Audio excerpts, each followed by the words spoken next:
khi Chúa Giêsu nói với các môn đồ của Ngài, khi mà Chúa nói về Cha trên trời, bao giờ Chúa cũng nói đó là Cha các ngươi ở trên trời.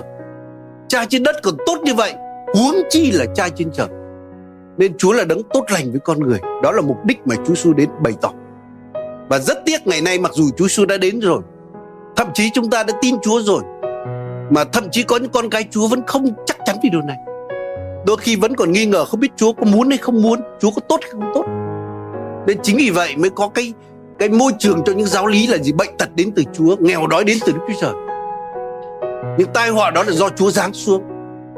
Anh chị em, đó là sự dạy dỗ mà bị lừa dối bởi ma quỷ, để con người mập mờ về Đức Chúa Trời.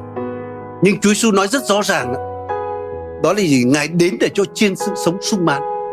Còn kẻ cướp, kẻ trộm đến là cướp, giết và hủy diệt. Nên trong đời sống chúng ta hãy có một đức tin. Thực ra trẻ con nó có thể tin điều này, nhưng đôi khi chúng ta lý luận quá, nó thành mất cái niềm tin này.